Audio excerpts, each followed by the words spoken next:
The high-stakes showdown here in Philadelphia between Vice President Kamala Harris and former President Donald Trump.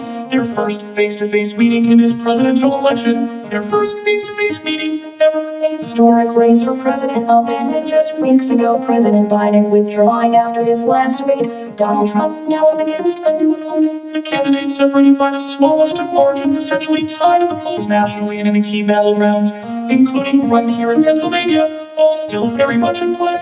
The ABC News presidential debate starts right now. This is an ABC News special, the most consequential moment of this campaign. Kamala Harris. Together, we will talk a new way forward. Donald Trump, we will soon make a great nation again. Face to face, historic. The ABC News presidential debate. Here now, David and Lindsay Davis.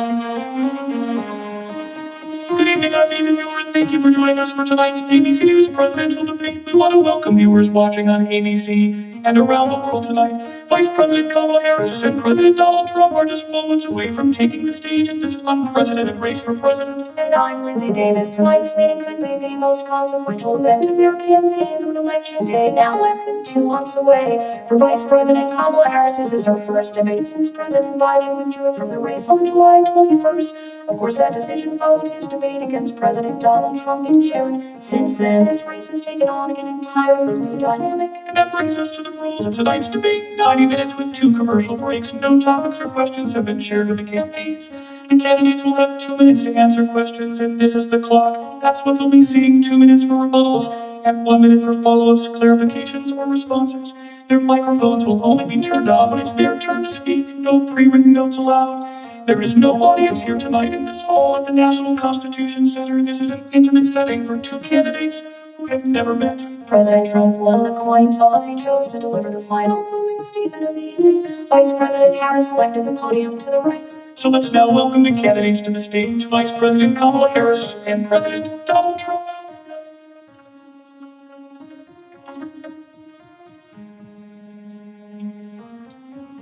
Kamala Harris.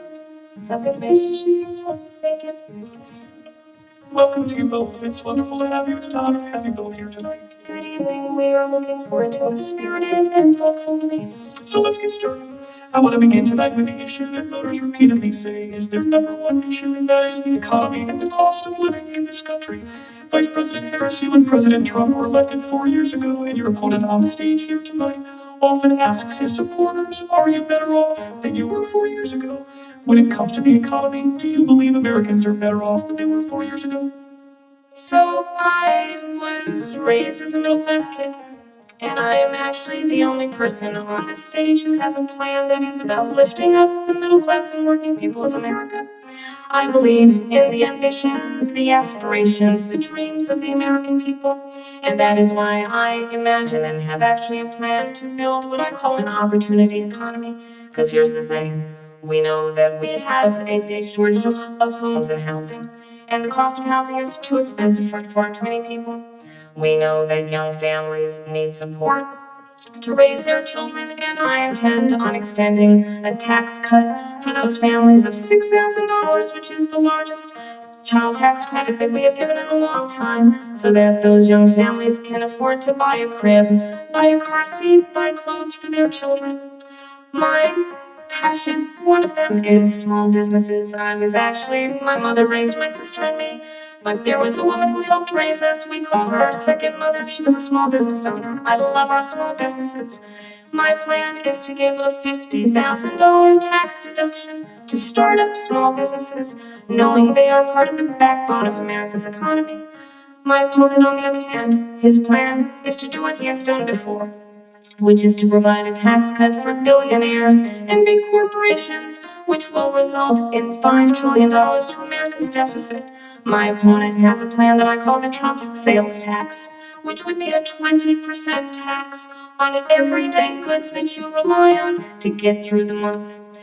Economists have said that Trump sales tax would actually result for middle-class families in about $4,000 more a year, because of his policies and his ideas about what should be the backs of middle-class people paying for tax cuts for billionaires. President Trump will give you 2 minutes. First of all, I have no sales tax. That's an incorrect statement. She knows that. We're doing tariffs on other countries. Other countries are going to finally, after 75 years, pay us back for all that we've done for the world. And the tariff will be substantial in some cases. I took in billions and billions of dollars, as you know, from China. In fact, they never took the tariff off because there was so much money they can't. It would totally destroy everything that they've set out to do. They're taking in billions of dollars from China and other places. They've left the tariffs on. When I had it, I had tariffs, and yet I had no inflation. Look, we've had a terrible economy because inflation has, which is really known as a country buster. It breaks up countries. We have inflation like very few people have ever seen before. Probably the worst in our nation's history. We were at 21%, but that's being generous because many things are 50, 60, 70, and 80% higher than they were just a few years ago. This has been a disaster for people, for the middle class, but for every class. On top of that, we have millions of people pouring into our country from prisons and jails, from mental institutions and insane asylums. And they're coming in and they're taking jobs that are occupied right now by African Americans and Hispanics.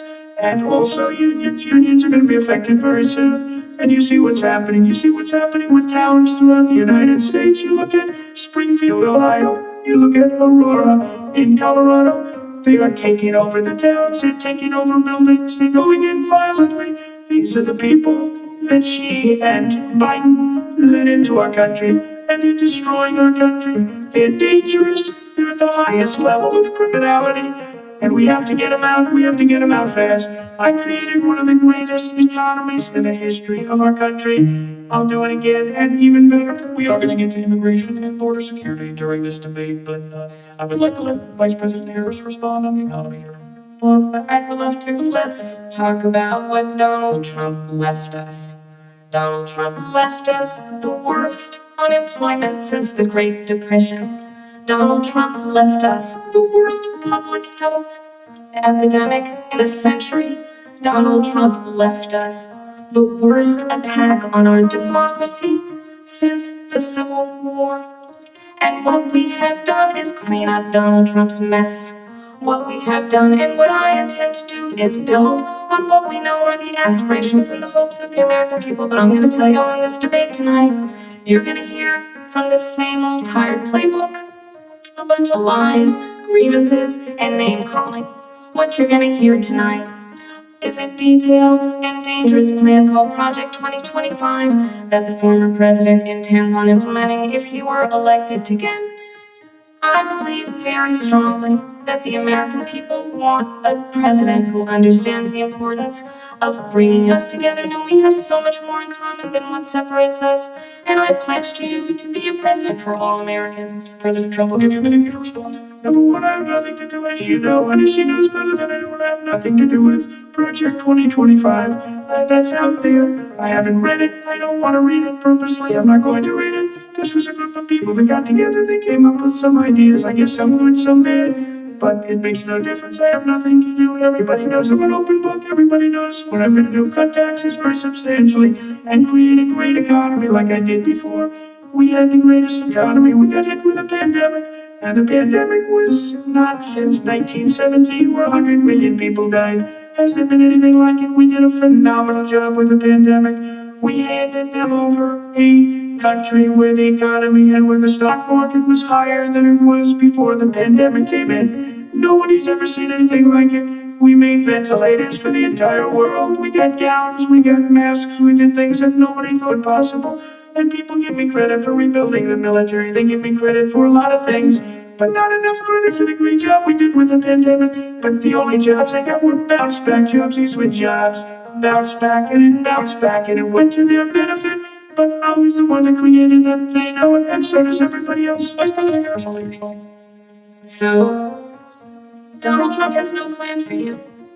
And when you look at his economic plan, it's all about tax breaks for the richest people.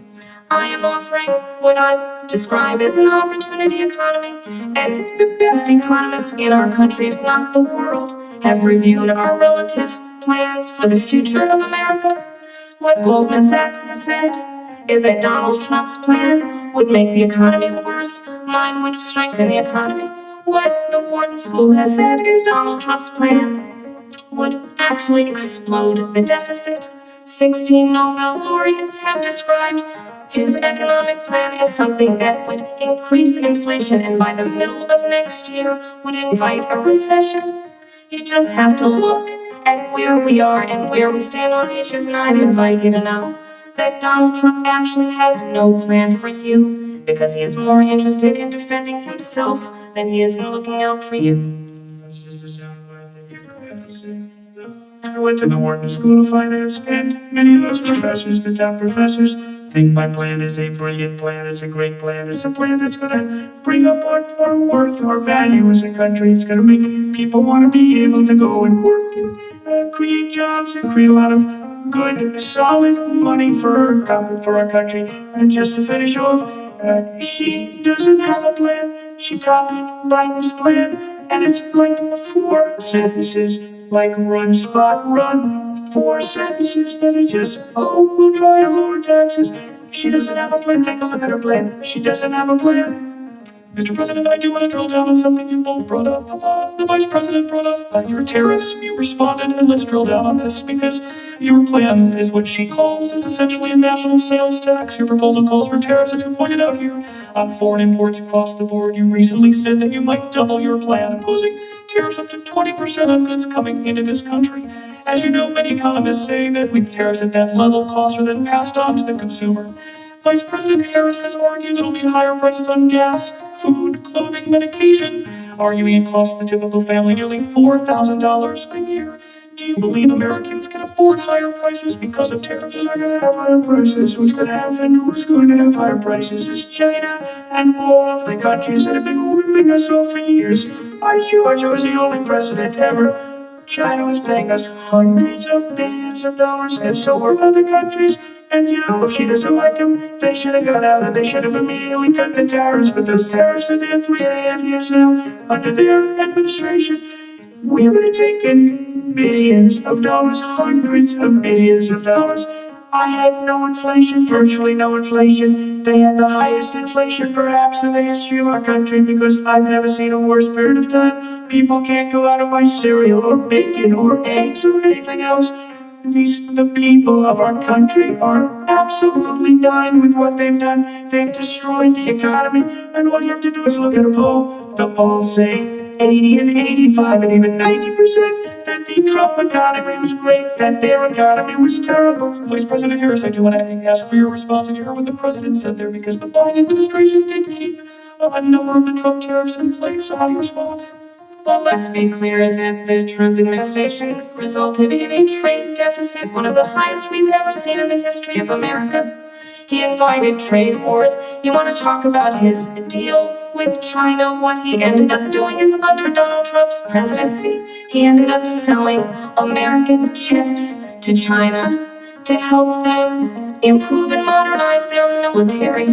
Basically sold us out, when a policy about China should be in making sure the United States of America wins the competition for the 21st century, which means focusing on the details of what that requires, focusing on relationships with our allies, focusing on investing in American-based technology so that we win the race on AI, on quantum computing, focusing on what we need to do to support America's workforce so that we don't end up having on the short end of the stick in terms of workers' rights. But what Donald Trump did, let's talk about this, with COVID, is he actually thanked President Xi for what he did during COVID. Look at his tweet. Thank you, President Xi, exclamation point.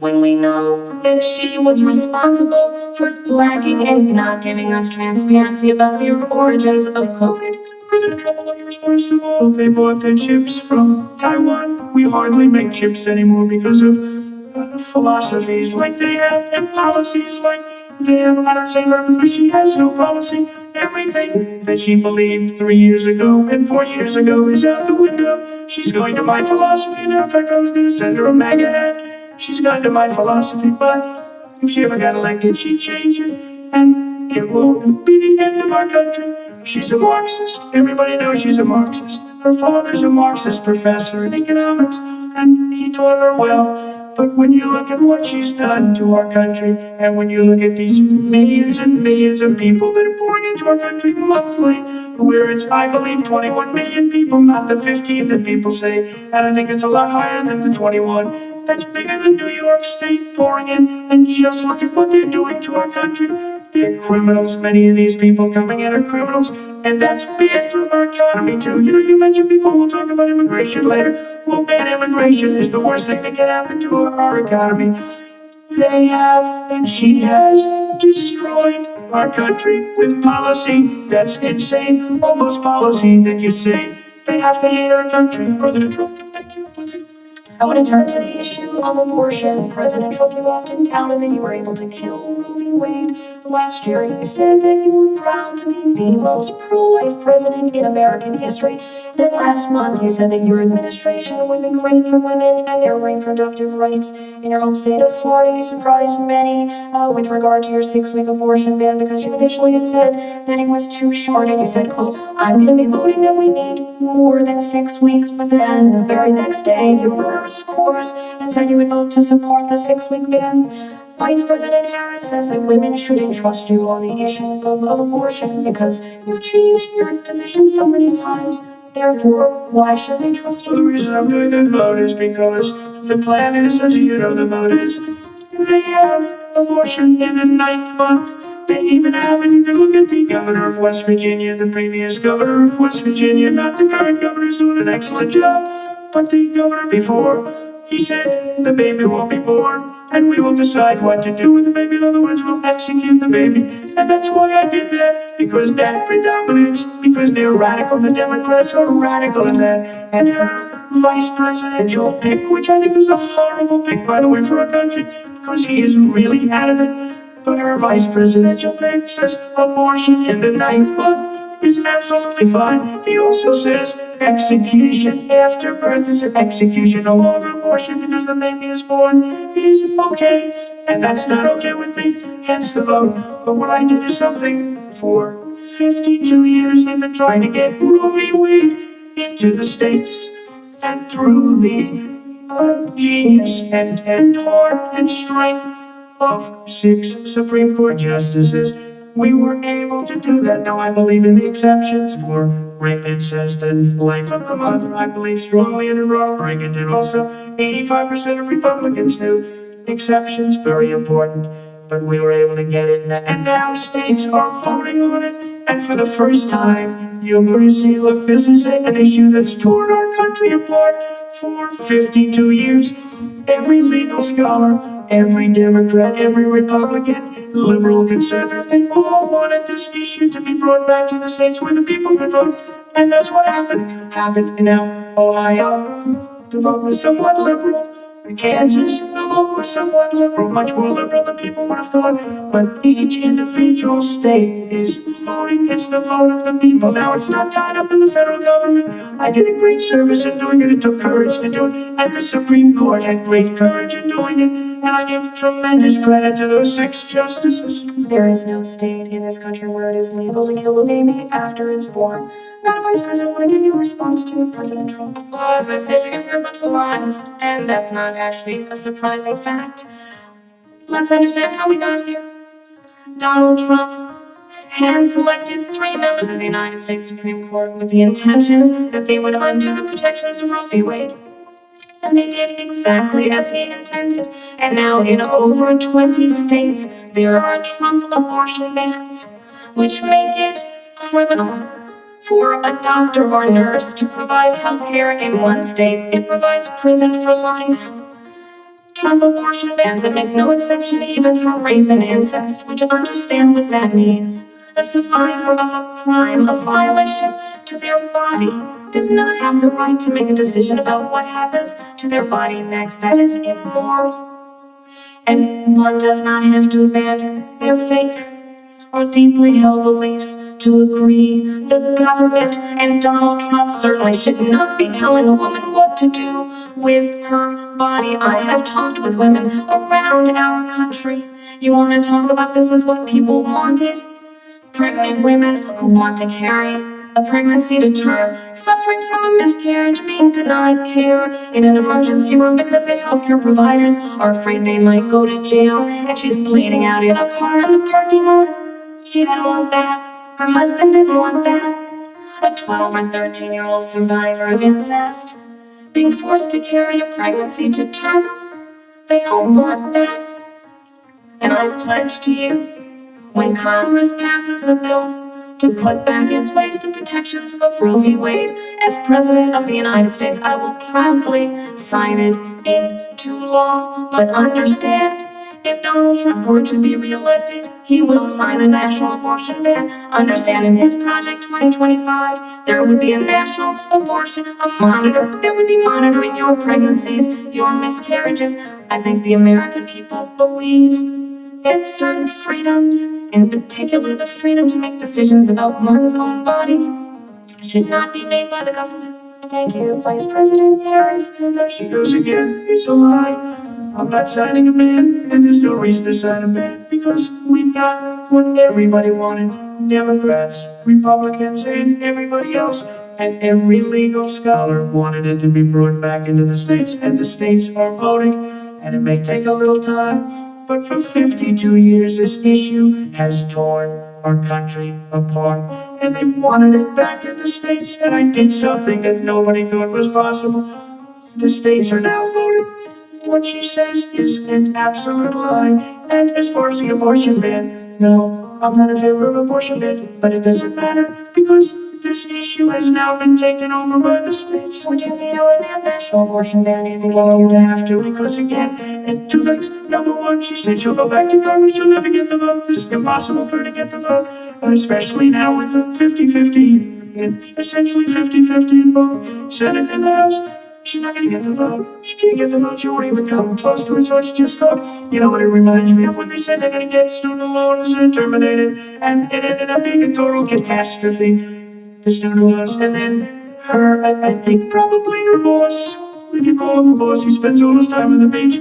But look, her boss went out and said, we'll do it again, we'll do it a different way. And he went out, got rejected again by the Supreme Court. So all these students got taunted with this whole thing about this whole idea, and how unfair that would have been. Part of the reason they lost to the millions and millions of people that had to pay off their student loans. They didn't get it for free. But they were saying it's the same way that they talked about that they talk about abortion. But if I could just get a yes or no, because your running mate, J.D. Vance, has said that you would veto it if it did come to your desk. I didn't discuss it with J.D. in all fairness, J.D. And I don't mind if he has a certain view, but I think he's speaking for me, but I really didn't. Look, we don't have to discuss it, because she'd never be able to get it, just like she couldn't get student loans. They couldn't get student loans, they didn't even come close to getting student loans. They taunted young people and a lot of other people that had loans.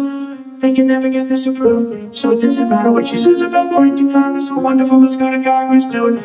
But the fact is that for years they wanted to get it out of Congress and out of the federal government. And we did something that everybody said couldn't be done. And now you have a vote of the people on abortion. And Vice President Harris, I want to give you your time to respond, but I do want to ask, would you support any restrictions on a woman's right to an abortion? I absolutely support reinstating the protections of Roe v. Wade, and as you rightly mentioned, nowhere in America is a woman carrying a pregnancy to term and asking for an abortion. That is not happening. It's insulting to the women of America. And understand what has been happening under Donald Trump's abortion bans.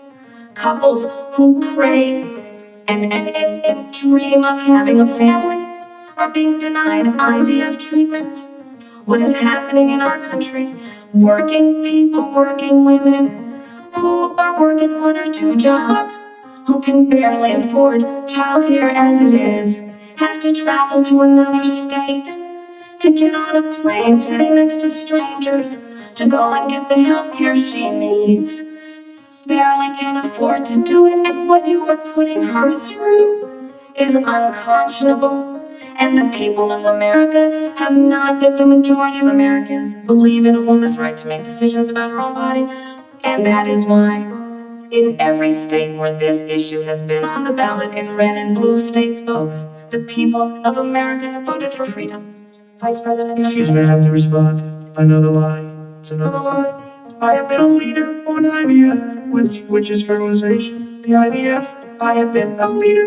In fact, when they got a very negative decision on IVF from the Alabama courts, I saw the people of Alabama and the legislature 2 days later voted it in. I've been a leader on it. They know that, and everybody else knows it. I have been a leader on fertilization, IVF, and the other thing, you should ask, will she allow abortion in the 8th month, 9th month, 7th month? Come on. Okay, would you do that? Why don't you ask me that Why question? don't you That's answer the the question with your Because under veto? Roe v. Answer the Wade, question with your veto. you could do abortions in the 7th month, the 8th month, the 9th month, and probably after birth. Just look at the former governor of Virginia. The governor of Virginia said we put the baby aside and then we determine what we want to do with the baby. President Trump, thank you. When it turned down to immigration and border security, we know it's an issue that's important to Republicans, Democrats, voters across the board in this country. Vice President Harris, you were tasked by President Biden with getting to the root causes of migration from Central America. We know that illegal border crossings reached a record high in the Biden administration this past June. President Biden imposed tough new asylum restrictions. We know the numbers since then have dropped significantly. But my question to you tonight is, why did the administration wait until 6 months before the election to act? And would you have done anything differently from President Biden on this? So I'm the only person on this stage who has prosecuted transnational criminal organizations for the trafficking of guns, drugs, and human beings. And let me say that the United States Congress, including some of the most conservative members of the United States Senate, came up with a border security bill, which I supported. And that bill would have put 1,500 more border agents on the border to help those folks who are working there right now overtime trying to do their job. It would have allowed us to stem the flow of fentanyl coming into the United States. I know there are so many families watching tonight who have been personally affected by the surge of fentanyl in our country. That bill would have put more resources to allow us to prosecute transnational criminal organizations for trafficking in guns, drugs, and human beings. But you know what happened to that bill? Donald Trump got on the phone, called up some folks in Congress, and said, kill the bill. And you know why? Because he'd prefer to run on a problem instead of fixing a problem. And understand, this comes at a time where the people of our country actually need a leader who engages in solutions, who actually addresses the problems at hand. But what we have in the former president is someone who would prefer to run on a problem instead of fixing a problem. And I'll tell you something, he's going to talk about immigration a lot tonight, even when it's not the subject that is being raised. And I'm going to actually do something really unusual, and I'm going to invite you to attend one of Donald Trump's rallies, because it's a really interesting thing to watch. You will see during the course of his rallies, he talks about fictional characters like Hannibal Lecter. He will talk about windmills cause cancer. And what you will also notice is that people start leaving his rallies early out of exhaustion and boredom. And I will tell you, the one thing you will not hear him talk about is you. You will not hear him talk about your needs, your dreams, and your desires. And I'll tell you, I believe you deserve a president who actually puts you first, and I pledge to you that I will. Vice President Harris, thank you, President Trump. On that point, I want to get your response. I'd like to respond. Let me just ask, though, why did you try to kill that bill, and successfully so? That would have put thousands of additional agents and officers on the board. First, let me respond to the rallies. She said people start leaving, people don't go to her rallies, there's no reason to go. And the people that do go, she's bussing them in and paying them to be there, and then showing them in a different light. So she can't talk about that. People don't leave my rallies. We have the biggest rallies, the most incredible rallies in the history of politics. That's because people want to take their country back. Our country is being lost. We're a failing nation, and it happened 3.5 years ago. And what's going on here? It ended up in World War III, just to go into another subject. What they have done to our country by allowing these millions and millions of people to come into our country, and look at what's happening to the towns all over the United States. A lot of towns don't want to talk, not going to be Aurora or Springfield. A lot of towns don't want to talk about it because they're so embarrassed by it. In Springfield, they're eating the dogs, the people that came in. They're eating the cats. They're eating the pets of the people that live there. And this is what's happening in our country, and it's a shame. As far as the rallies are concerned, as far as the reason they go is they like what I say. They want to bring our country back. They want to make America great again. It's a very simple phrase, make America great again. She's destroying this country. And if she becomes president, this country doesn't have a chance of success. Not only success, we'll end up being Venezuela on steroids.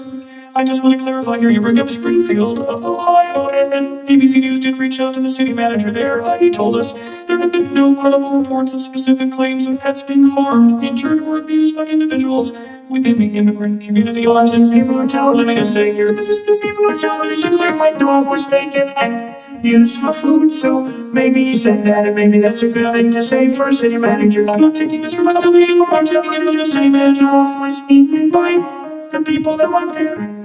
Again, the Springfield city manager says there's no evidence of that. Vice President Harris, I'll let you respond to the rest of what you've heard. Talk about extreme.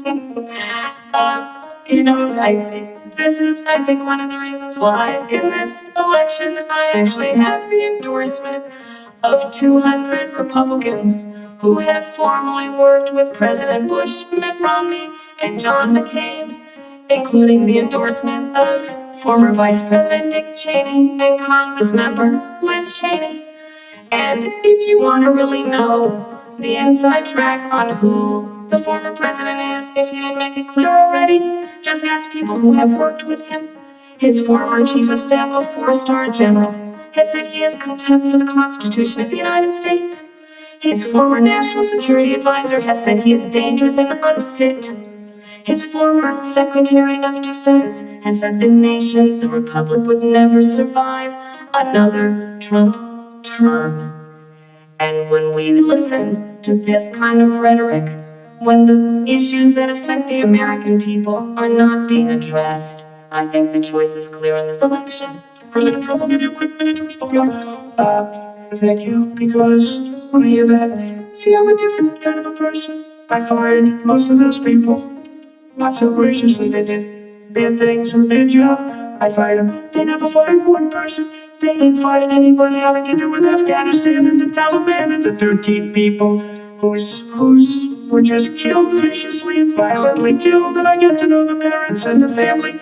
They didn't fire. They should have fired all those generals, all those top people, because that was one of the most incompetently handled situations anybody has ever seen. So when somebody does a bad job, I fire him. And you take a guy like Esper, he was no good, I fired him. So he writes a book, another one writes a book, because with me they can write books with nobody else, can they? But they have done such a poor job, and they never fire anybody. Look at the economy, look at the inflation. They didn't fire any of their economists, they have the same people. That's a good way not to have books written about you. But just to finish, I got more votes than any Republican in history by 4. In fact, I got more votes than any sitting president in history by 4. Let me continue on immigration. It was what you wanted to talk about earlier, so let's get back to your deportation proposal that the vice president has reacted to as well. President Trump, you call this the largest domestic deportation operation in the history of our country. You say you would use the National Guard. You say if things get out of control, you have no problem using the U.S. military. You also said you would use local police. How would you deport 11 million undocumented immigrants? I know you believe that number is much higher. Take us through this. What does this look like? Will authorities be going door to door in this country? It is much higher because of them. They allowed criminals, many millions of criminals. They allowed terrorists, they allowed common street criminals, they allowed people to come in, drug dealers to come into our country, and they're now in the United States and told by their countries like Venezuela, don't ever come back or we're going to kill you. You know that crime in Venezuela and crime in countries all over the world is way down. You know why? Because they've taken their criminals off the street and they've given them to her to put into our country. And this will be one of the greatest mistakes in history for them to allow. And I think they probably did it because they think they're going to get votes. But it's not worth it.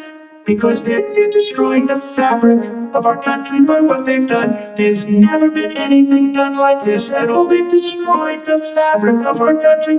Millions of people let in, and all over the world. Crime is down all over the world except here. Crime here is up and through the roof, despite their fraudulent statements that they made. Crime in this country is through the roof, and we have a new form of crime. It's called migrant crime, and it's happening at levels that nobody thought possible. President Trump, as you know, the FBI says overall violent crime is actually coming down in this country. But Excuse me, the FBI defrauded. They were defrauding statements. They didn't include the worst cities. They didn't include the cities with the worst crime. It was a fraud, just like their number of 818,000 jobs that they said they created turned out to be a fraud. President Trump, thank you. I'll let you respond, Vice President Harris. Well, I think this is so rich, coming from someone who has been prosecuted for national security crimes, economic crimes, election interference, has been found liable for sexual assault, and his next big court appearance is in November at his own criminal sentencing. And let's be clear where each person stands on the issue of what is important about respect for the rule of law and respect for law enforcement. The former vice president called for defunding federal law enforcement, 45,000 agents, get this, on the day after he was arraigned on 34 felony counts. So let's talk about what is important in this race. It is important that we move forward, that we turn the page on this same old tired rhetoric and address the needs of the American people, address what we need to do about the housing shortage, which I have a plan for, address what we must do to support our small businesses, address bringing down the price of groceries. But frankly, the American people are exhausted with this same old tired playbook. Vice President Harris, thank you. Excuse me. Every one of those cases was started by them against their political opponent, and I'm winning most of them, and I will win the rest on appeal. And you saw that with the decision that came down just recently from the Supreme Court. I'm winning most of them, but those are cases. It's called weaponization. Never happened in this country. They weaponized the Justice Department. Every one of those cases was involved with the DOJ from Atlanta and Fani Willis to the Attorney General of New York and the DA of New York. Every one of those cases. And then they say, oh, he's a criminal. They're the ones that made them go after me. By the way, Joe Biden was found essentially guilty on the documents case. And what happened in my documents case? They said, oh, that's the toughest of them all. A complete and total victory 2 months ago, and was thrown out. It's weaponization, and they used it, and it's never happened in this country. They used it to try and win an election. They're fake cases. President Trump, thank you. A really quick response here, Vice President Harris, on this notion of weaponization of the Justice Department. Well, let's talk about extreme and understand the context in which this election in 2024 is taking place.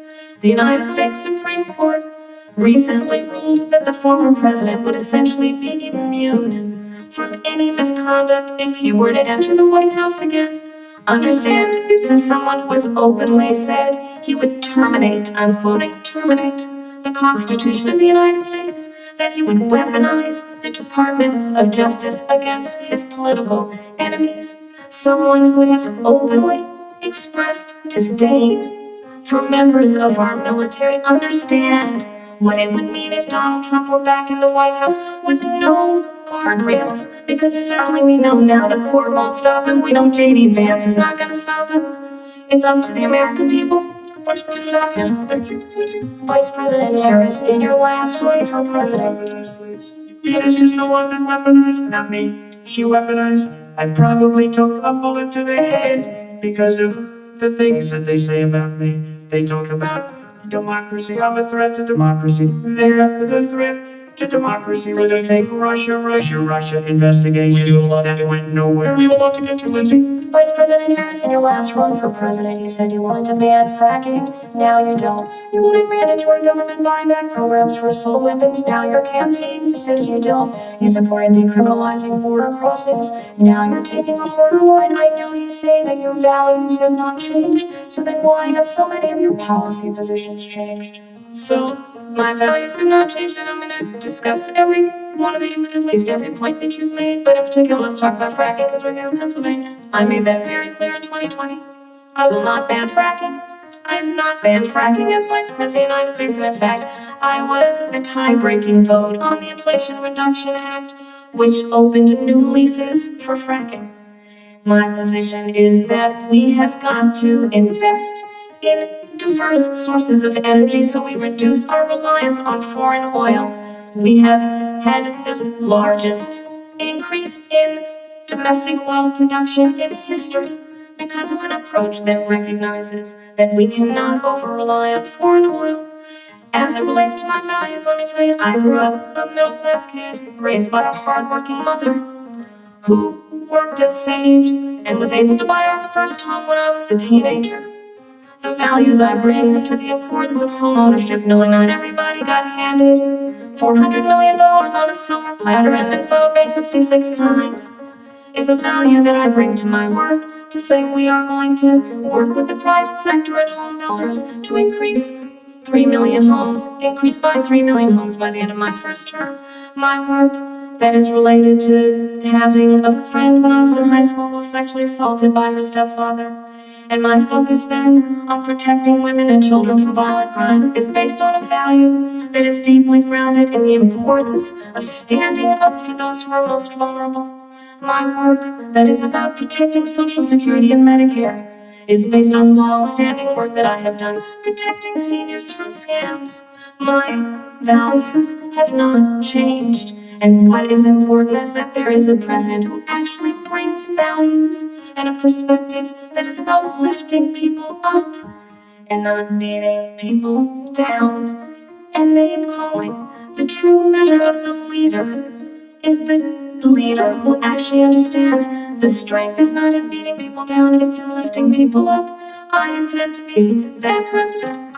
President Trump, your Well, first of response? all, I wasn't given $400 million. I wish I was. My father was a Brooklyn builder, Brooklyn Queens. And I had a great father. I learned a lot from him, but I was given a fraction of that, a tiny fraction. And I built it into many, many billions of dollars, many, many billions. And when people see it, they are even surprised. So we don't have to talk about that. Fracking, she's been against it for 12 years. Defund the police, she's been against that forever. She gave all that stuff up.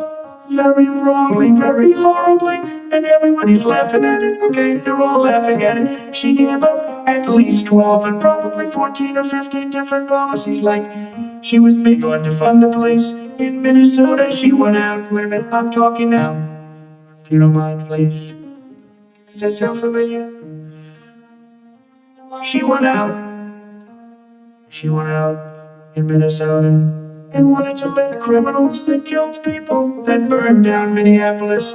She went out and raised money to get them out of jail. She did things that nobody would ever think of. Now she wants to do transgender operations on illegal aliens that are in prison. This is a radical left liberal that would do this. She wants to confiscate your guns, and she will never allow fracking in Pennsylvania.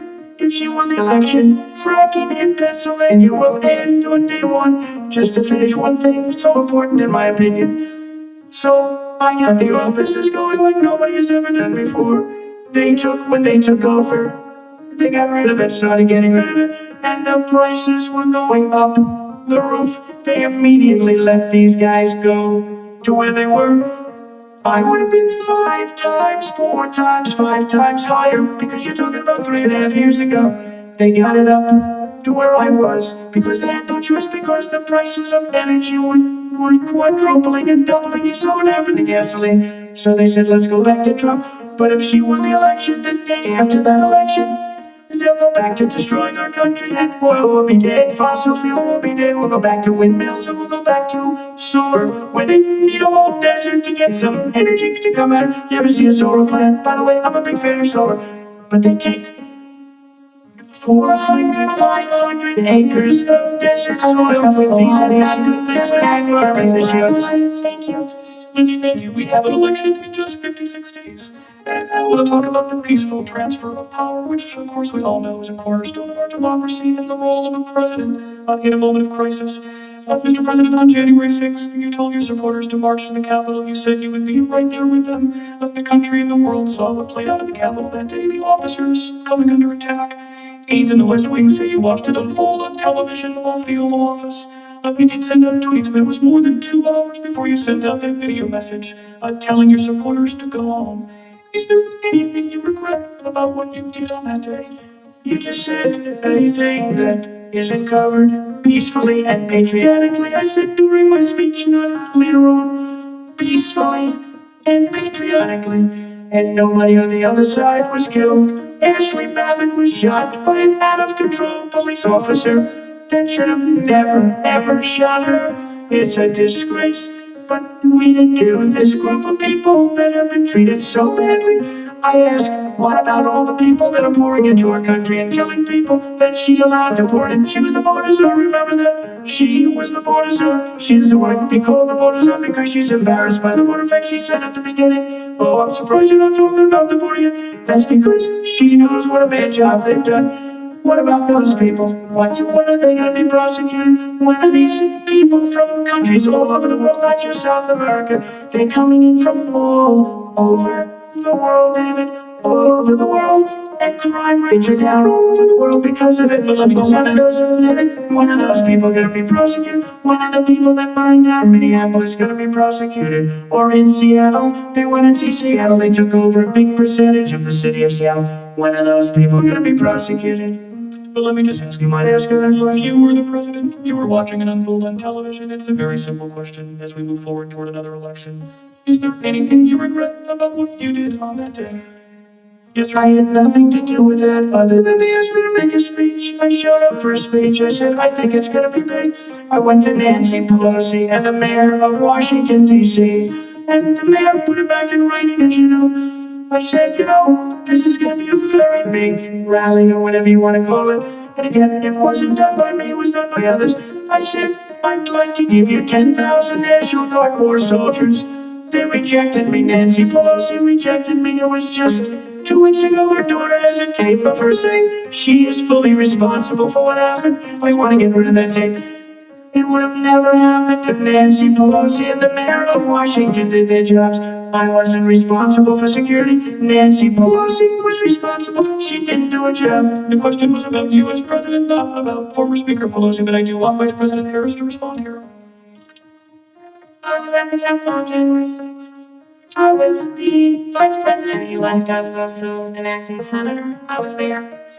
And on that day, the President of the United States incited a violent mob to attack our nation's capital, to desecrate our nation's capital. On that day, 140 law enforcement officers were injured, and some died. And understand, the former president has been indicted and impeached for exactly that reason. But this is not an isolated situation. Let's remember Charlottesville, where there was a mob of people carrying tiki torches, spewing anti-Semitic hate. And what did the president then at the time say? There were fine people on each side. Let's remember that when it came to the Proud Boys on militia, the president said, the former president said, stand back and stand by. So for everyone watching who remembers what January 6th was, I say, we don't have to go back. Let's not go back, we're not going back. It's time to turn the page. And if that was a bridge too far for you, well, there is a place in our campaign for you to stand for country, to stand for our democracy, to stand for rule of law, and to end the chaos, and to end the approach that is about attacking the foundations of our democracy, because you don't like the outcome. And be clear on that point, Donald Trump, the candidate, has said in this election there will be a bloodbath if this and the outcome of this election is not to his liking.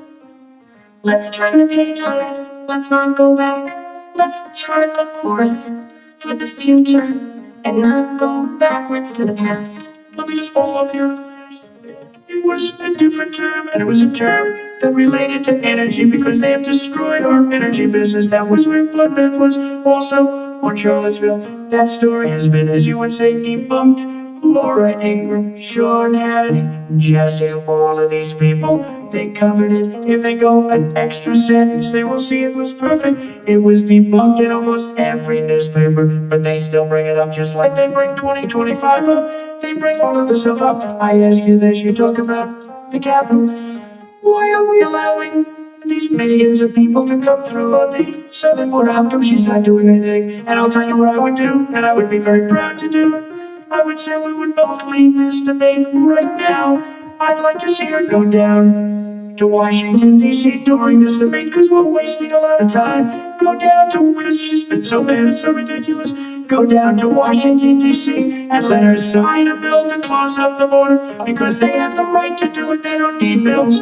They have the right to do it. The President of the United States, you'll get him out of bed. You'll wake him up at 4 o'clock in the afternoon. You'll say, come on down to the office, let's sign a bill. If he signs a bill that the border is closed, all he has to do is say it to the border patrol, who are phenomenal. If they do that, the border is closed. Those people are killing many people, unlike J6. We talked immigration here tonight. I do want to focus on this next issue of both of you because it really brings us this into focus truth in these times that we're living in. Mr. President, for 3.5 years after you lost the 2020 election, you repeatedly falsely claimed that you won, and many times saying you won in a landslide.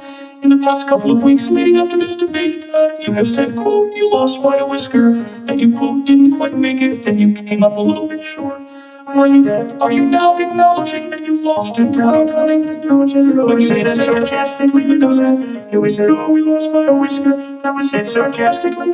Look, there's so much proof. All you have to do is look at it. And they should have sent it back to the legislatures for approval. I got almost 75 million votes, the most votes any sitting president has ever gotten. I was told if I got 63, which was what I got in 2016, you can't be beaten. The election, people should never be thinking about an election as fraudulent. We need two things. We need walls. And we have to have it. We have to have borders. And we have to have good elections. Our elections are bad. And a lot of these illegal immigrants coming in, they're trying to get them to vote. They can't even speak English. They don't even know what country they're in practically. And these people are trying to get them to vote. And that's why they're allowing them to come into our country. I did watch all of these pieces of video, and I didn't detect the sarcasm. Lost by a whisker, we didn't quite make it. And we should just point out here as clarification, and you know this, you and your allies, 60 cases in front of many judges, many of them are looked at it, and so they said we didn't have standing. That's the other thing. They said we didn't have standing, a technicality. Can you imagine a system where a person in an election doesn't have standing? The President of the United States doesn't have standing. That's how we lost. If you look at the facts, and I'd love to have you do a special on it, I'll show you Georgia, and I'll show you Wisconsin, and I'll show you Pennsylvania, and I'll show you. We have so many facts and statistics, but you know what? That doesn't matter, because we have to solve the problem that we have right now. That's old news. And the problem that we have right now is we have a nation in decline, and they have put it into decline. We have a nation that is dying, David. Mr. President, thank you. Vice President Harris, you heard the President there tonight. He said he didn't say that he lost by a whisker, so he still believes he did not lose the election. That was won by President Biden and yourself. But I do want to ask you about something that's come up in the last couple of days. This was a post from President Trump about this upcoming election just weeks away. He said, when I win, those people who cheated, and then he lists donors, voters, election officials, he says will be prosecuted to the fullest extent of the law, which will include long-term prison sentences. One of your campaign's top lawyers responded saying, we won't let Donald Trump intimidate us. We won't let him suppress the vote. Is that what you believe he's trying to do here? Donald Trump was fired by 81 million people. So let's be clear about that. And clearly he is having a very difficult time processing that. But we cannot afford to have a president of the United States who attempts, as he did in the past, to upend the will of the voters in a free and fair election. And I'm going to tell you that I have traveled the world as Vice President of the United States, and world leaders are laughing at Donald Trump. I have talked with military leaders, some of whom work with you, and they say you're a disgrace. And when you then talk in this way, in a presidential debate and deny what over and over again are court cases you have lost. Because you did in fact lose that election, it leads one to believe that perhaps we do not have in the candidate to my right the temperament or the ability to not be confused about fact. That's deeply troubling, and the American people deserve better. I'll give you 1 minute to respond. Let me just tell about world leaders. Viktor Orban, one of the most respected men. They call him a strong man. He's a tough person. Smart. Prime Minister of Hungary. They said, why is the whole world blowing up? 3 years ago it wasn't. Why is it blowing up? He said, because you need Trump back as president. They were afraid of him. China was afraid. And I don't like to use the word afraid, but I'm just quoting him. China was afraid of him. North Korea was afraid of him. Look at what's going on with North Korea, by the way. He said Russia was afraid of him. I ended the Nord Stream 2 pipeline, and Biden put it back on day 1, but he ended the XL pipeline. The XL pipeline in our country, he ended that, but he let the Russians build a pipeline going all over Europe and heading into Germany, the biggest pipeline in the world. Look, Viktor Orban said it. He said the most respected, most feared person is Donald Trump. We had no problems when Trump was president, but when this weak, pathetic man that you saw at a debate just a few months ago, that if you weren't in that debate, he'd be running on Senate first. He got no votes. He got 14 million votes. When you did, you talk about a threat to democracy. He got 14 million votes, and they threw him out of office. And you know what? I give you a little secret. He hates her. He can't stand her. But he got 14 million votes. They threw him out. She got 0 votes. And when she ran, she was the first one to leave because she failed. And now she's running. I don't understand it, but I'm okay with it because I think we're going to do very well. You've got a lot more to give. Turning now to the Israel-Hamas war, and the hostages were still being held, Americans among them. Vice President Harris, in December, you said, quote, Israel has a right to defend itself, but you added, quote, it matters how, saying international humanitarian law must be respected. Israel must do more to protect innocent civilians. You said that 9 months ago. Now an estimated 40,000 Palestinians are dead. Nearly 100 hostages remain. Just last week, Prime Minister Benjamin Netanyahu said there's not a deal in the making. President Biden has not been able to break through the stalemate. How would you do it? Well, let's understand how we got here. On October 7th, Hamas, a terrorist organization, slaughtered 1,200 Israelis. Many of them young people who were simply attending a concert. Women were horribly raped. And so absolutely, I said then, I say now, Israel has a right to defend itself. We would. And how it does so matters, because it is also true far too many innocent Palestinians have been killed. Children, mothers. What we know is that this war must end. It must win, and immediately, and the way it will end is we need a ceasefire deal and we need the hostages out. And so we will continue to work around the clock on that. Work around the clock also understanding that we must chart a course for a 2-state solution. And in that solution, there must be security for the Israeli people and Israel, and in equal measure for the Palestinians.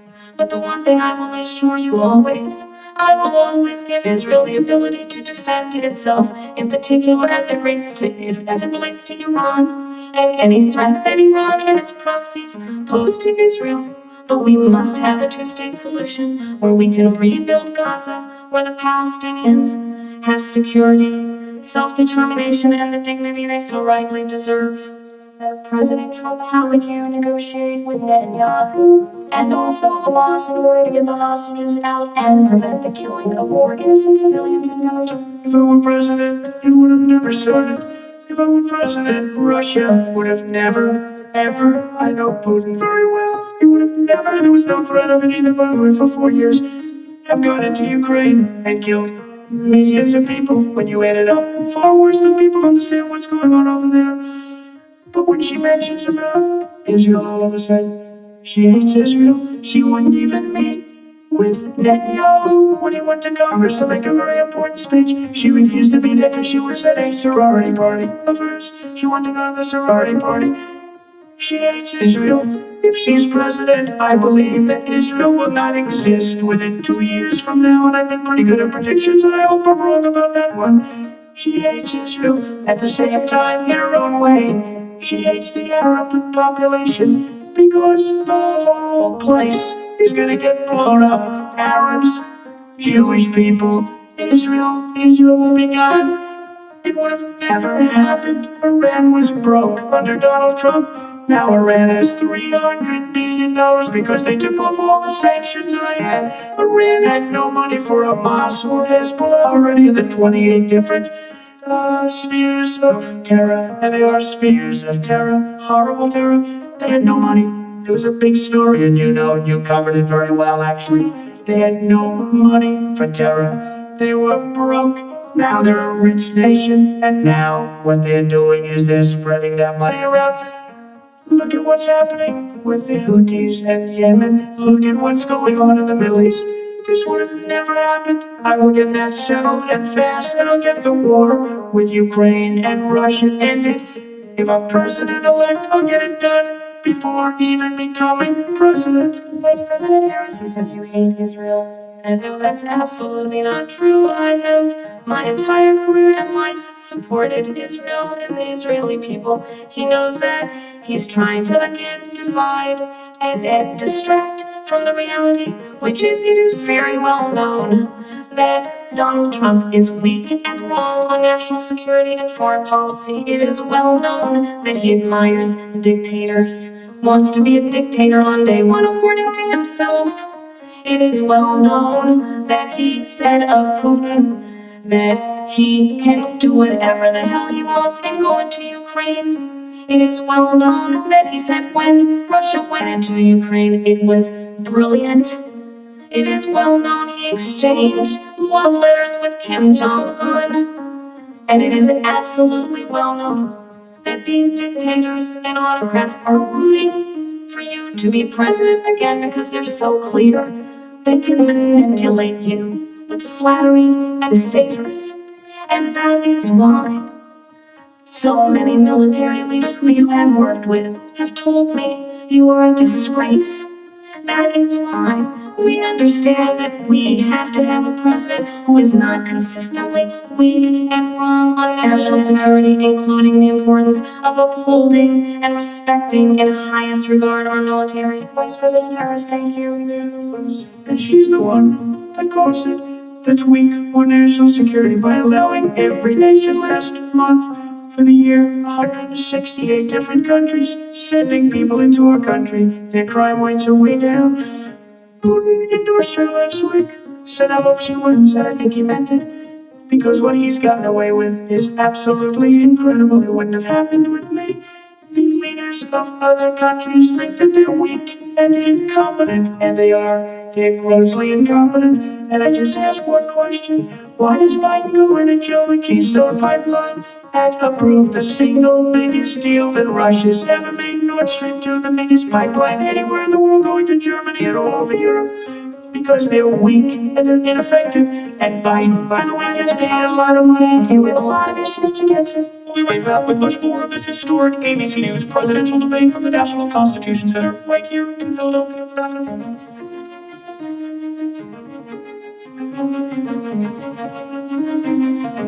The ABC News presidential debate will continue after this. Live from the National Constitution Center in Philadelphia, Pennsylvania. Here again, David Muir and Lindsay Davis. Welcome back to this historic ABC News presidential debate tonight. We're going to continue here, and I want to turn to the war in Ukraine. We're now 2.5 years into this conflict. Mr. President, it has been the position of the Biden administration that we must defend Ukraine from Russia, from Vladimir Putin, to defend their sovereignty, their democracy, that it's in America's best interest to do so, arguing that if Putin wins, he may be emboldened to move even further into other countries. You have said you would solve this war in 24 hours. You said so just before the break tonight. How exactly would you do that? And I want to ask you a very simple question tonight. Do you want Ukraine to win this war? I want the war to stop. I want to save lives. that are being uselessly, people being killed by the millions. It's the millions. It's so much worse than the numbers that you're getting, which are fake numbers. Look, we're in for 250 billion or more, because they don't ask Europe, which is a much bigger beneficiary to getting this thing done than we are. They're in for $150 billion less because Biden and you don't have the courage to ask Europe like I did with NATO. They paid billions and billions, hundreds of billions of dollars when I said, either you pay up or we're not going to protect you anymore. So that's maybe one of the reasons they don't like me as much as they like weak people. But you take a look at what's happening. We're in for 250 to 275 billion. They're into 100 to 150. They should be forced to equalize. With that being said, I want to get the war settled. I know Zelensky very well and I know Putin very well. I have a good relationship and they respect your president. Okay, they respect me. They don't respect Biden. How would you respect him? Then why? For what reason? He hasn't even made a phone call in 2 years. The Putin hasn't spoken to anybody. They don't even try and get it. That is a war that's dying to be settled. I will get it settled before I even become president if I win. When I'm president-elect, and what I'll do is I'll speak to one, I'll speak to the other, I'll get them together. That war would have never happened. And in fact, when I saw Putin after I left, unfortunately left because our country has gone to hell. But after I left, when I saw him building up soldiers, he did it after I left. I said, oh, he must be negotiating. It must be a good, strong point of negotiation. Well, it wasn't, because Biden had no idea how to talk to him. He had no idea how to stop it. And now you have millions of people dead, and it's only getting worse, and it could lead to World War III. Don't kid yourself, David. We're playing with World War III, and we have a president that we don't even know if he's... Where is our president? We don't even know if he's a president. And just to clarify, They threw him out of a campaign like a dog. We don't even know, is he our president? But we have a president. Mr. President, that doesn't know he's alive. your time is up. And just to clarify the question, do you believe it's in the U.S. best interest for Ukraine to win this war, yes or no? I think it's in U.S. best interest to get this war finished and just get it done. Or negotiate a deal, because we have to stop all of these human lives from being destroyed. I want to take this to Vice President Harris. I want to get your thoughts on support for Ukraine in this moment, but also, as Commander-in-Chief, if elected, how would you deal with Vladimir Putin, and would it be any different from what we're seeing from President Biden? Well, first of all, it's important to remind the former president you're not running against Joe Biden, you're running against me. I believe the reason that Donald Trump says that this war would be over within 24 hours is because he would just give it up.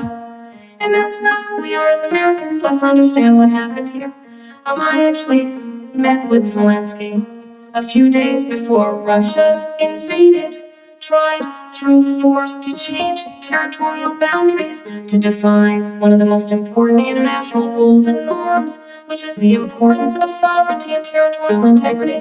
And I met with President Zelensky. I shared with him American intelligence about how he could defend himself. Days later, I went to NATO's eastern flank, to Poland and Romania.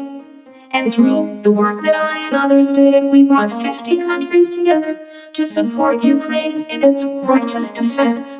And because of our support, because of the air defense, the ammunition, the artillery, the javelins, the Abrams tanks that we have provided, Ukraine stands as an independent and free country. If Donald Trump were president, Putin would be sitting in Kyiv right now.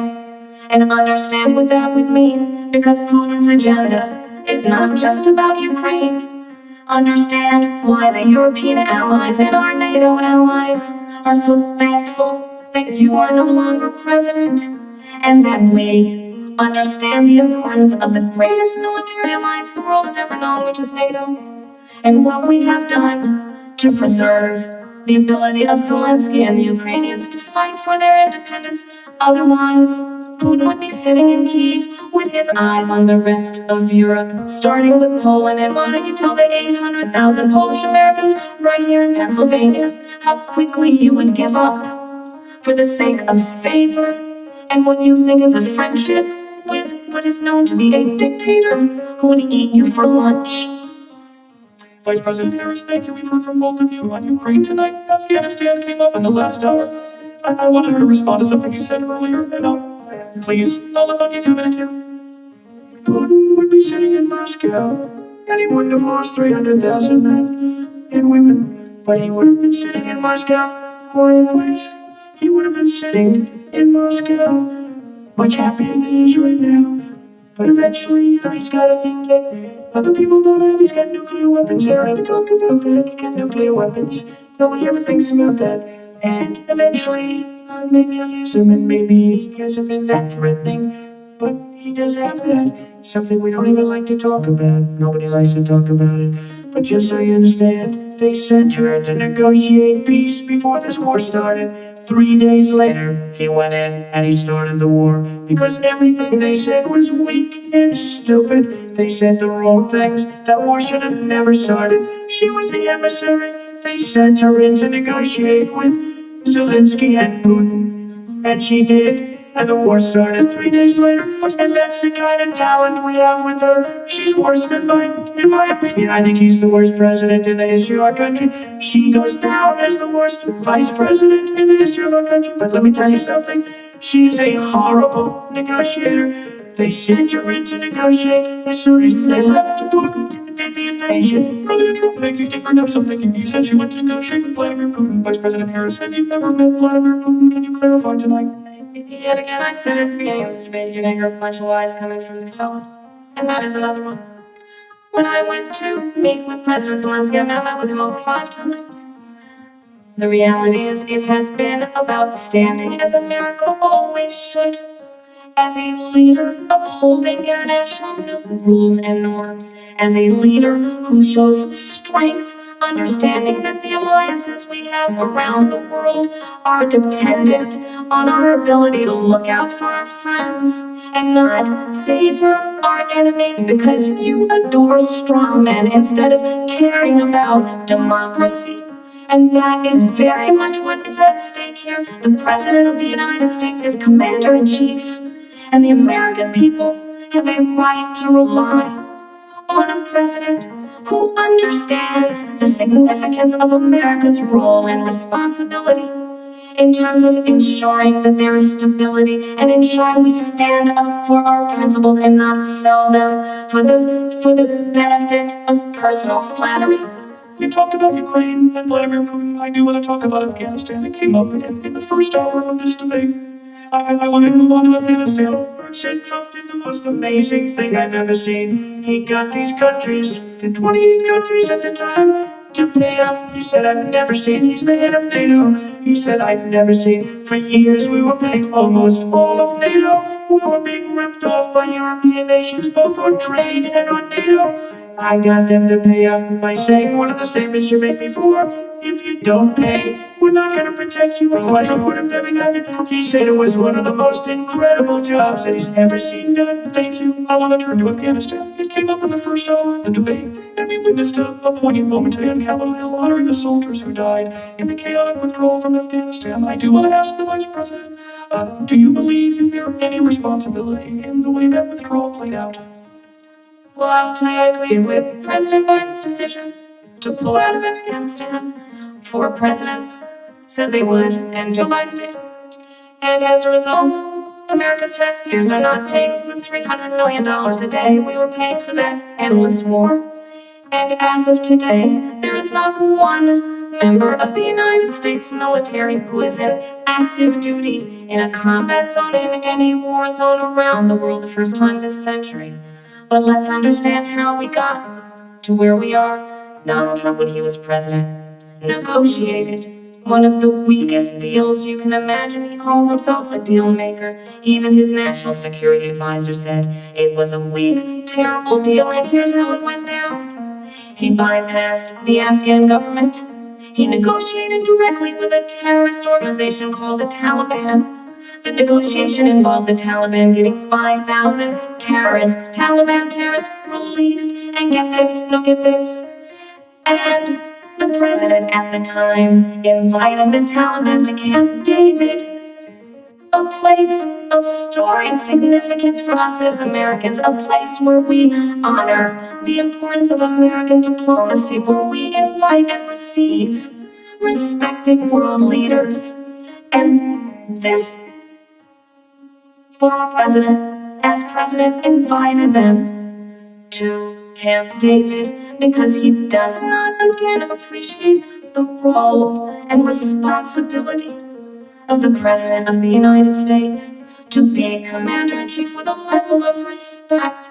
And this gets back to the point of how he has consistently disparaged and demeaned members of our military, fallen soldiers, and the work that we must do to uphold the strength and the respect of the United States of America around the world. Vice President Harris, thank you. President Trump, your response to her saying that you began the negotiations Yeah, thank with you. the Taliban. So, if you take a look at that period of time, the Taliban was killing our soldiers, a lot of them, with snipers.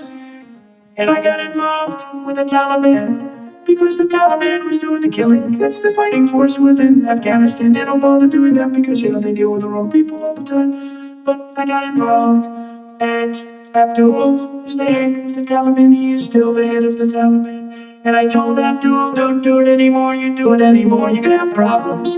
And he said, why do you send me a picture of my house? I said, you're gonna have to figure that out, Abdul. And for 18 months, we had nobody killed.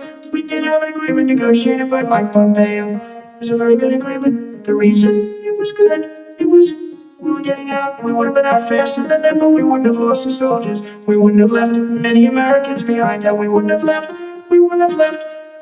$85 billion worth of brand new beautiful military equipment behind. And just to finish, they blew it. The agreement said you have to do this, and they didn't do it. The agreement was terminated by us because they didn't do what they were supposed to do. And these people did the worst withdrawal, and in my opinion, the most embarrassing moment in the history of our country. And by the way, that's why Russia attacked Ukraine, because they saw how incompetent she and her boss are. President Trump, thank you. I want to move on now to race and politics in this country. Mr. President, you recently said of Vice President Harris, quote, I didn't know she was black until a number of years ago when she happened to turn black, and now she wants to be known as black. I want to ask a bigger picture question here tonight. Why do you believe it's appropriate to weigh in on the racial identity of your opponent? I don't, and I don't care. I don't care what she is. I don't care. You make a big deal out of something. I couldn't care less. Whatever she wants to be is okay with me. But those were your words, so I don't know. I mean, all I can say is I read where she was not black, that she put out, and I'll say that. And then I read that she was black, and that's okay. Either one was okay with me. That's up to her. Vice President Harris, your thoughts on this? honestly, I think it's a tragedy that we have someone who wants to be president who has consistently, over the course of his career, attempted to use race to divide the American people. I do believe that the vast majority of us know that we have so much more in common than what separates us, and we don't want this kind of approach that is just constantly trying to divide us, and especially by race. And let's remember how Donald Trump started. He was he owned buildings, and he was investigated because he refused to rent property to black families. Let's remember, this is the same individual who took out a full-page ad in the New York Times calling for the execution of 5 young black and Latino boys who were innocent, the Central Park 5. Took out a full-page ad calling for their execution. This is the same individual who spread birther lies about the first black president of the United States. But I think the American people want better than that, want better than this. Want someone who understands as I do. I travel our country. We see in each other a friend. We see in each other a neighbor. We don't want a leader who is constantly trying to have Americans point their fingers at each other. I meet with people all the time who tell me, can we please just have discourse about how we're going to invest in the aspirations and the ambitions and the dreams of the American people? knowing that regardless of people's color or the language their grandmother speaks, we all have the same dreams and aspirations and want a president who invests in those, not in hate and division. Vice President Harris, thank you, Lindsay. President Trump, this is now your third time. This is the most divisive presidency in the history of our country. There's never been anything like it. They're destroying our country. And they come up with things like what she just said. Going back many, many years, when a lot of people, including Mayor Bloomberg, agreed with me on the Central Park fight. They admitted, they said they pled guilty. And I said, well, if they pled guilty, they badly hurt a person, killed a person ultimately. And if they pled guilty, then they were not guilty. But this is a person that has to stretch back years, 40, 50 years ago, because there's nothing now. I built one of the greatest economies in the history of the world, and I'm gonna build it again. It's gonna be bigger, better, and stronger. But they're destroying our economy. They have no idea what a good economy is. Their oil policies, every single policy. And remember this, she is Biden. There she's trying to get away from Biden. I don't know the gentleman, she says. She is Biden. The worst inflation we've ever had. A horrible economy because inflation has made it so bad that you can't get away with that. Briefly, clearly, I am not Joe Biden, and I am certainly not Donald Trump. And what I do offer is a new generation of leadership for our country. One who believes in what is possible, one who brings a sense of optimism about what we can do instead of always disparaging the American people. I believe in what we can do to strengthen our small businesses, which is why I have a plan. Let's talk about our plans and then let's compare the plans. I have a plan to give startup businesses $50,000 tax deduction to pursue their ambitions, their innovation, their ideas, their hard work. I have a plan, $6,000 for young families for the first year of your child's life to help you in that most critical stage of your child's development. I have a plan that is about allowing people to be able to pursue what has been fleeting in terms of the American dream by offering a help with down payment of $25,000 down payment assistance for first-time home buyers.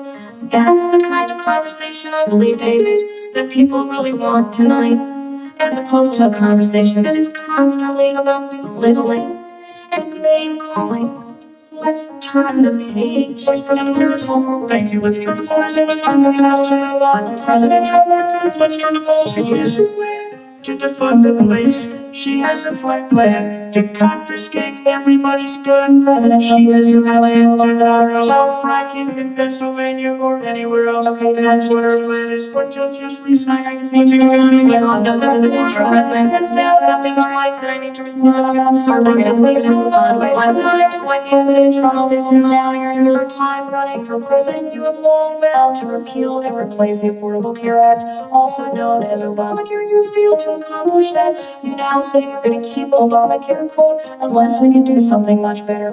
Last month you said, quote, we're working on it. So tonight, 9 years after you first started running, do you have a plan? And can you tell us what it is? Obamacare was lousy, healthcare always was. It's not very good today.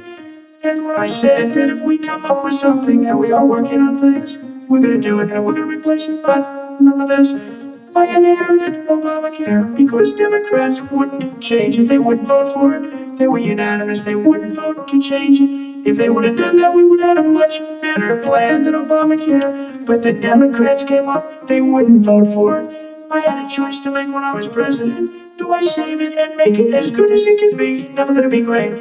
Or do I let it rot? And I felt I had an obligation, even though politically it would have been good to just let it rot and let it go away. I decided and I told my people, the top people, and they're very good people. I have a lot of good people in this administration. We read about the bad ones, we had some real bad ones too, and so do they. They have really bad ones and differences they don't get rid of. But let me just explain. I had a choice to make. Do I save it and make it as good as it can be? Or do I let it rot? And I saved it. I did the right thing, but it's still never going to be great, and it's too expensive for people. And what we will do is we're looking at different plans. If we can come up with a plan that's gonna cost our people, our population, less money and be better healthcare than Obamacare, then I would absolutely do it. But until then, I'd run it as good as it can be run. So, just a yes or no, you still do not have a plan? I have concepts of a plan. I'm not president right now, but if we come up with something, I would only change it if we come up with something that's better and less expensive. And there are concepts and options we have to do that, and you'll be hearing about it in the not too distant future. Vice President Harris, in 2017, you supported Bernie Sanders' proposal to do away with private insurance and create a government-run healthcare system.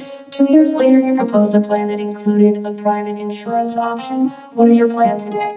Well, first of all, I absolutely support, and over the last 4 years as vice president, private healthcare options, but what we need to do is maintain and grow the Affordable Care Act. I'll get to that, Lindsay. I just need to respond to a previous point that the former president has made. I've made very clear my position on fracking, and then this business about taking everyone's guns away. Tim Walz and I are both gun owners. We're not taking anybody's guns away, so stop with the continuous lying about this stuff.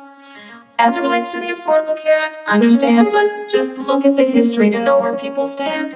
When Donald Trump was president, 60 times he tried to get rid of the Affordable Care Act. 60 times. I was a senator at the time. When I will never forget the early morning hours when it was up for a vote in the United States Senate, and the late, great John McCain, who you have disparaged as being you don't like him, you said at the time, because he got caught. He was an American hero. The late, great John McCain, I will never forget that night, walked onto the Senate floor and said, "No, you don't.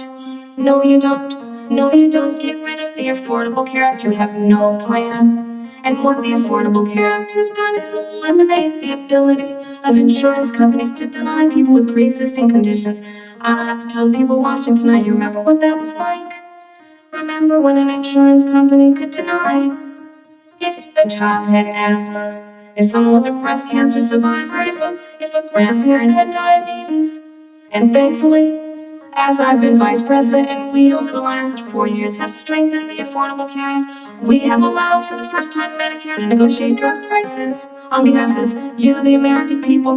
Donald Trump said he was going to allow Medicare to negotiate drug prices. He never did. We did. And now we have capped the cost of insulin at $35 a month. Since I've been vice president, we have capped the cost of prescription medication for seniors at $2,000 a year. And when I am president, we will do that for all people, understanding that the value I bring to this is that access to health care should be a right and not just a privilege of those who can afford it. And the plan has to be to strengthen the Affordable Care Act, not get rid of it. Vice President Harris, In terms of where Donald Trump stands on I that. want to move to an issue that's important for a You made a while. mistake. And number one, John McCain fought Obamacare for 10 years. But it wasn't only him, it was all of the Democrats that kept it going. And you know what? We can do much better than Obamacare. Much less money, but she won't improve private insurance for people, private medical insurance.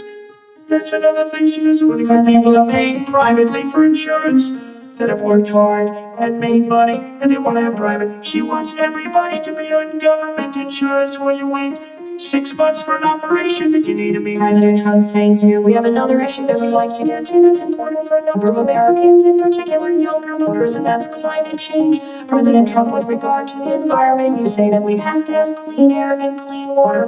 Vice President Harris, you call climate change an existential threat. The question to you both tonight is, what would you do to fight climate change? And Vice President Harris, we'll start with you. 1 minute for you each. Well, the former president has said that climate change is a hoax. And what we know is that it is very real. You ask anyone who lives in a state who has experienced these extreme weather occurrences, who now is either being denied home insurance or is being jacked up. You ask anybody who has been the victim of what that means in terms of losing their home, having nowhere to go. We know that we can actually deal with this issue. The young people of America care deeply about this issue. And I am proud that as vice president over the last 4 years, we have invested $1 trillion in a clean energy economy, while we have also increased domestic gas production to historic levels. We have created over 800,000 new manufacturing jobs while I have been vice president. We have invested in clean energy to the point that we are opening up factories around the world. Donald Trump said he was going to create manufacturing jobs. He lost manufacturing jobs. And I'm also proud to have the endorsement of the United Auto Workers and Sean Fain, who also know that part of building a clean energy economy includes investing in American-made products, American automobiles. It includes growing what we can do around American manufacturing and opening up auto plants, not closing them like happened under Donald Trump. Vice President Harris, thank you. It didn't happen to Donald Trump. Let me just tell you, they lost 10,000 manufacturing jobs this last month. It's going, they're all leaving. They're building big auto plants in Mexico, in many cases owned by China. They're building these massive plants, and they think they're going to sell their cars into the United States because of these people. What they have given to China is unbelievable, but we're not going to let that. We'll put tariffs on those cars so they can't come into our country, because they will kill the United Auto Workers and any auto worker, whether it's in Detroit or South Carolina or any other place. What they've done to business and manufacturing in this country is horrible.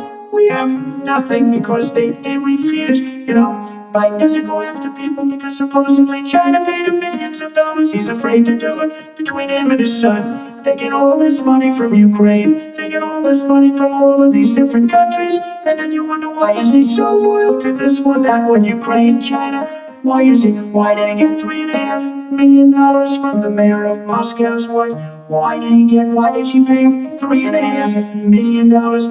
This is a crooked administration, and they're selling our country down the tubes. President Trump, thank you. Thank you. We'll be right back with closing statements from both of our candidates. An historic night, this ABC News presidential debate from Philadelphia. Back in a moment.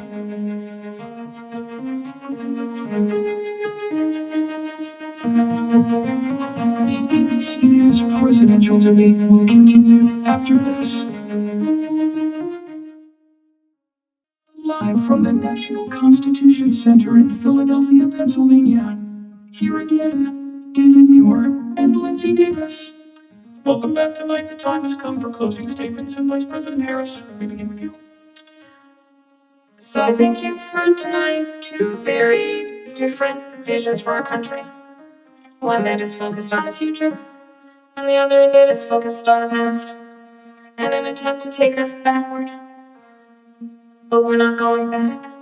And I do believe that the American people know we all have so much more in common than what separates us, and we can chart a new way forward. And a vision of that includes having a plan, understanding the aspirations, the dreams, the hopes, the ambition of the American people, which is why I intend to create an opportunity economy, investing in small businesses, in new families, in what we can do around protecting seniors, what we can do that is about giving hardworking folks a break and bringing down the cost of living. I believe in what we can do together that is about sustaining America's standing in the world and ensuring that we have the respect that we so rightly deserve, including respecting our military and ensuring we have the most lethal fighting force in the world. I will be a president that will protect our fundamental rights and freedoms, including the right of a woman to make decisions about her own body and not have her government tell her what to do. I'll tell you, I started my career as a prosecutor. I was a DA, I was an attorney general, a United States senator, and now vice president. I only have one client, the people. And I'll tell you, as a prosecutor, I never asked a victim or a witness, are you a Republican or a Democrat? The only thing I ever asked them, are you okay? And that's the kind of president we need right now. Someone who cares about you and is not putting themselves first. I intend to be a president for all Americans and focus on what we can do over the next 10 and 20 years to build back up our country by investing right now in you, the American people. Vice President Harris, thank you. President Trump. So she just started by saying she's going to do this, she's going to do that, she's going to do all these wonderful things. Why hasn't she done it? She's been there for 3.5 years. They've had 3.5 years to fix the border. They've had 3.5 years to create jobs and all the things we talked about. Why hasn't she done it? She should leave right now, go down to that beautiful White House, go to the Capitol, get everyone together and do the things you want to do, but you haven't done it, and you won't do it, because you believe in things that the American people don't believe in. You believe in things like, we're not going to frack, we're not going to take fossil fuel, we're not going to do things that are going to make this country strong, whether you like it or not. Germany tried that, and within 1 year they were back to building normal energy plants. We're not ready for it. We can't sacrifice our country for the sake of bad vision. But I just ask one simple question. Why didn't she do it? We're a failing nation. We're a nation that's in serious decline. We're being laughed at all over the world. All over the world they laugh. I know the leaders very well. They're coming to see me. They call me.